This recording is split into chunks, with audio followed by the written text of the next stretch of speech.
Assalamualaikum warahmatullahi wabarakatuh. Anak semuanya, pada hari ini kita akan melanjutkan materi matematika peminatan, yaitu turunan fungsi trigonometri. Anak-anak semuanya, untuk menentukan turunan fungsi trigonometri, kita membutuhkan rumus jumlah dan selisih, kosinus dan sinus, di mana rumus cos A dikurang cos B adalah negatif 2 sin setengah A tambah B, sin setengah A kurangi B. Berarti negatif 2 sin setengah jumlah, sin setengah selisih. Untuk sin A dikurangi sin B sama dengan 2 cos setengah jumlah, sin setengah selisih. Dimana pada kelas 11 kalian sudah belajar turunan fungsi f terhadap x dinyatakan dengan f aksen x sama dengan limit dari fx tambah h min f dikurangi fx per h untuk h menuju 0. Nah, sebelumnya kalian sudah mendapat tugas, ya, ibu sudah menugaskan kepada kalian menggunakan rumus turunan ini untuk menghitung nilai dari fx sama dengan cos x. Kalian sudah mendapatkan pada pekerjaan sebelumnya, ini hasilnya ternyata min sin x, dan kalau fx-nya sin x, f aksen x-nya adalah cos x.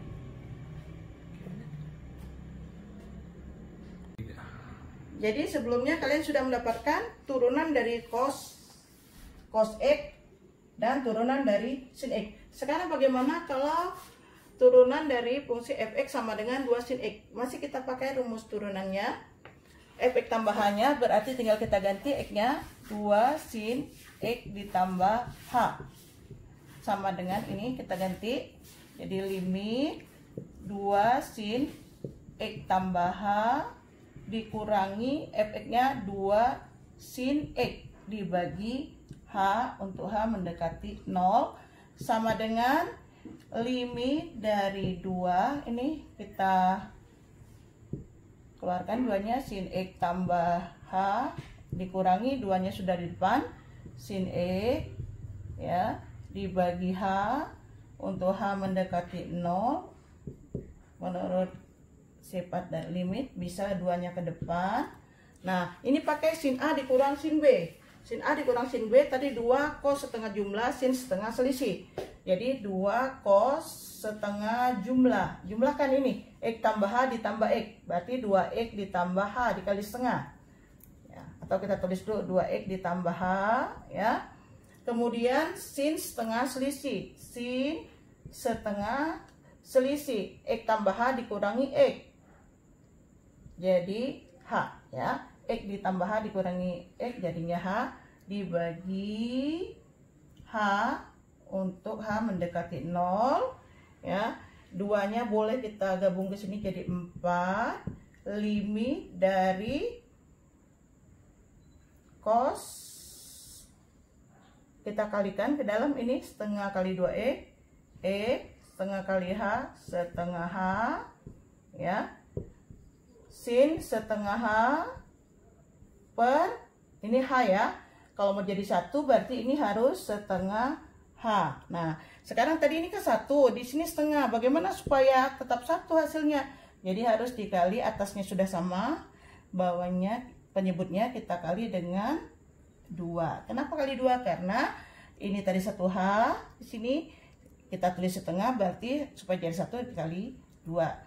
Nah, h mendekati 0, ya. Jadi udah, jadi hasilnya sama dengan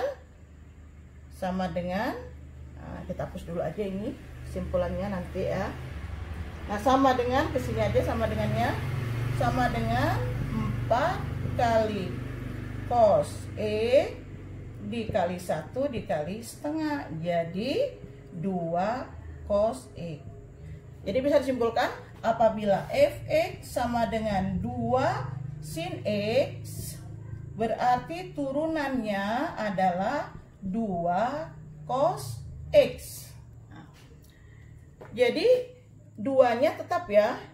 Jadi kalau kita menurunkan a sin x berarti a-nya tetap, sin-nya yang kita turunkan sin x, turunannya adalah cos x. Tadi turunan dari sin x adalah cos x. Ini kita dapatkan kesimpulan yang pertama. Untuk selanjutnya nomor 2, ya, kita pindahkan ke sini, ya, supaya lega. Ini kita ngerjainnya cos 3x jadi kalau fx tambah h, fx-nya kan cos 3x, f tambahnya cos 3 kali x tambah h sama dengan cos 3x, kita kalikan ke dalam, ini ke sini ya, 3 ditambah 3h. Jadi f aksen x sama dengan limit dari cos 3x ditambah 3h dikurangi cos 3x dibagi h. Untuk h mendekati 0, kita pakai tadi cos a min cos b sama dengan limit dari min 2 sin setengah jumlah. Kita jumlahkan 3x ditambah 3h tambah 3x, jadi 6x ditambah 3h sin setengah selisih. Ini 3x tambah 3h dikurangi 3x, berarti 3h per h. Untuk h mendekati 0 sama dengan min 2 nya boleh ke depan, itu sifat limit. Min 2 kali limit, ini kita kali ke dalam ya, jadi 3x plus 3 per 2h sin 3 per 2h ya. Kemudian ini kan per h. Kalau kita mau jadi satu ya, kalau mau jadi satu ini berarti penyebutnya itu harus 3 per 2h. Nah, padahal tadi di sini 1h. Bagaimana supaya 3 per 2 jadi 1? Karena dia sebagai penyebut, boleh pembilangnya kita kalikan 3 per 2 ya. Per 1 boleh seperti itu. Jadi hasilnya sama dengan min 2 sin 3x kali 1 kali 3 per 2. Jadi sama dengan min 3 sin 3x. Jadi kalau fx sama dengan cos 3x, maka turunannya adalah min 3 cos 3x ya. Sifat-sifat turunan fungsi trigonometri. Misalkan u dan v merupakan fungsi-fungsi trigonometri dalam variabel x. Bentuk u aksen dan v aksen merupakan turunan pertama dari fungsi u dan v, serta k adalah konstanta. Maka sifat-sifatnya ada sebagai berikut. Nomor 1, jika fx sama dengan k kali u, maka f aksen x-nya k kali u aksen.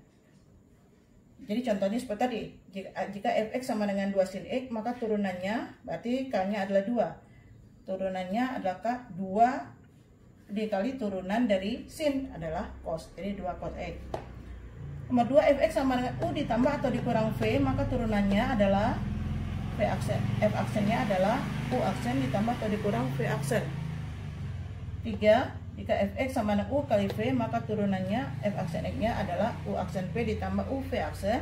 Nomor 4, jika fx sama dengan u pangkat n, maka turunannya adalah n kali u pangkat n min 1 dikali u aksen. Jika fx sama dengan u per v, maka f aksen x adalah u aksen v dikurangi u v aksen per v kuadrat. Rumus-rumus ini sudah kalian pelajari pada saat kita menghitung turunan dari fungsi aljabar. Jadi sifat-sifatnya sama saja. Hanya di sini bedanya fungsinya. Kalau sebelumnya kita sudah menentukan sifat-sifat turunan fungsi aljabar, sekarang fungsinya trigonometri. Contoh, tentukan turunan dari fungsi fx sama dengan sin kuadrat 3x. Nah, sin kuadrat 3x itu sama saja dengan sin 3x dipangkatkan 2.